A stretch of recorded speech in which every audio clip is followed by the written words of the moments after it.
Welcome to The Explainer.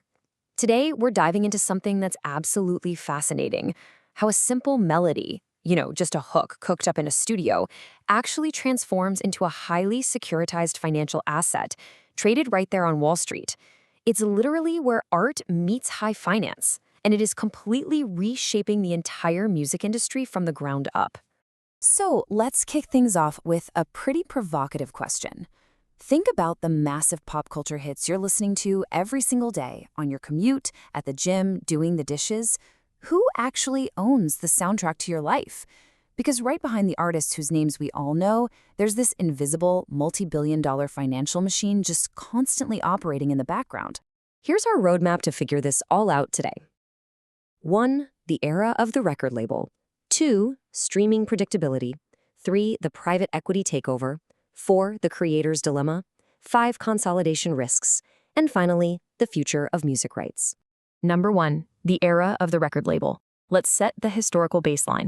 For decades, traditional labels basically acted like venture capitalists. They invested heavily in finding raw talent, that's A&R or artists and repertoire.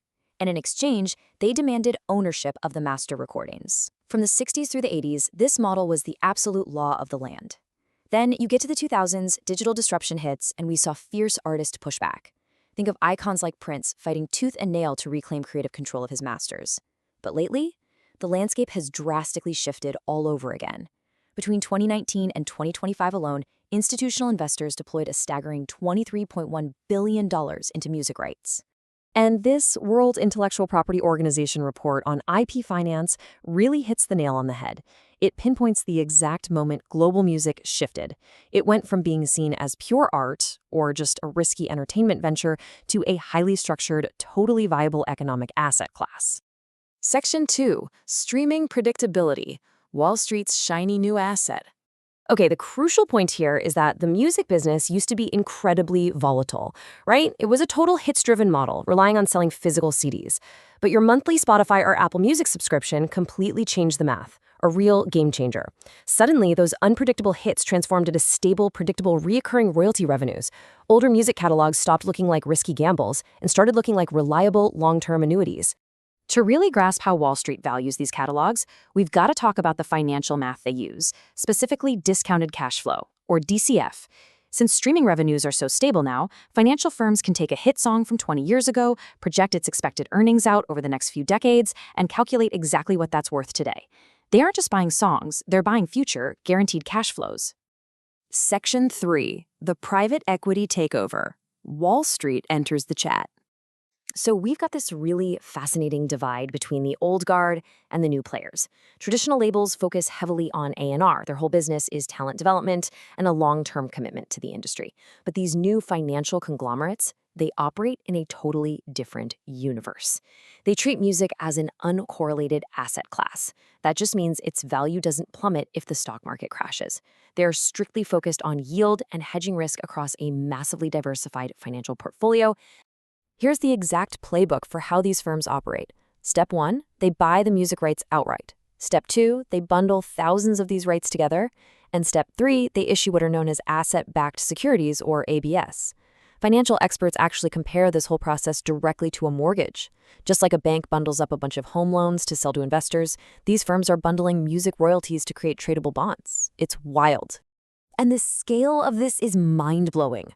By 2024, more than $6.2 billion in music-backed, asset-backed securities had been issued. Your favorite Friday night playlists have literally been transformed into tradable financial instruments on the open market. Section 4. The creator's dilemma. Balancing ownership against liquidity. Now, there are very real, very human motivations driving veteran creators to sell their life's work. Sometimes, it's estate planning. It's just much easier to leave cash to your kids than untangling complex royalty splits. Other times, it's for immediate liquidity or taking advantage of favorable tax structures before the laws change. And honestly, sometimes it's just conflict resolution. Selling the rights outright is a really clean way to end decades of infighting among former bandmates. But it's not all smooth sailing. One industry lawyer put it pretty bluntly, saying the marriage of institutional money with high-risk music is a nightmare. Creators often face a massive information disadvantage here. You've got artists who maybe need some quick cash, negotiating across the table from highly sophisticated Wall Street giants using advanced financial algorithms. If artists sell too early or undervalue their own catalogs, it takes a heavy emotional and financial toll. A perfect pop culture anchor for this is Taylor Swift. Remember when a private equity firm, Shamrock Capital, bought her early masters for $405 million? Well, Swift famously activated re-recording clauses in her contracts. She completely pulled the rug out from under those financial firms by creating Taylor's version. By adding better production and unreleased vault tracks, she reached totally new audiences.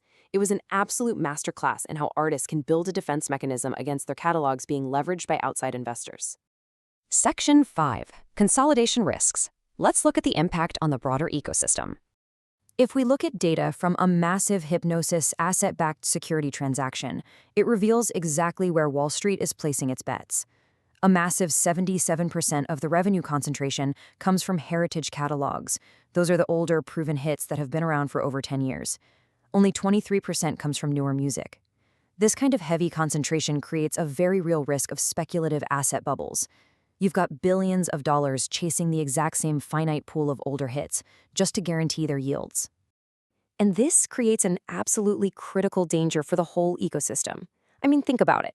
If the largest funds in the world are only buying proven, older catalogs to avoid risk, what happens to the new artists? The traditional label model, flaws and all, actually funded new artists through A&R. If the entire industry shifts to asset management, the vital investment needed to discover, nurture, and record fresh, unproven talent, it just severely dries up. Section 6. The Future of Music Rights, Policy and Major Tech Shifts. To protect both the creators and the stability of the market itself, industry experts are really pushing for some key public policies. They're recommending strict transparency rules for these massive rights sales and aggressive competition supervision so a few mega firms don't just monopolize the whole market. They're also calling for tax incentives to push money back into A&R to fund the next generation of artists. But maybe the biggest wildcard, they urgently need clear distribution rules for artificial intelligence. As generative AI trains on these billion-dollar catalogs, how those AI royalties are managed could completely flip the future valuation of music rights upside down. So we've seen how music evolved from a purely creative endeavor into a highly sophisticated financial instrument. But as we wrap up this explainer, I want to leave you with this thought. If the massive financial machinery of Wall Street is built entirely on investing in yesterday's hits, who exactly is going to fund the superstars of tomorrow? Thanks for joining me, and keep questioning the systems behind the music you love.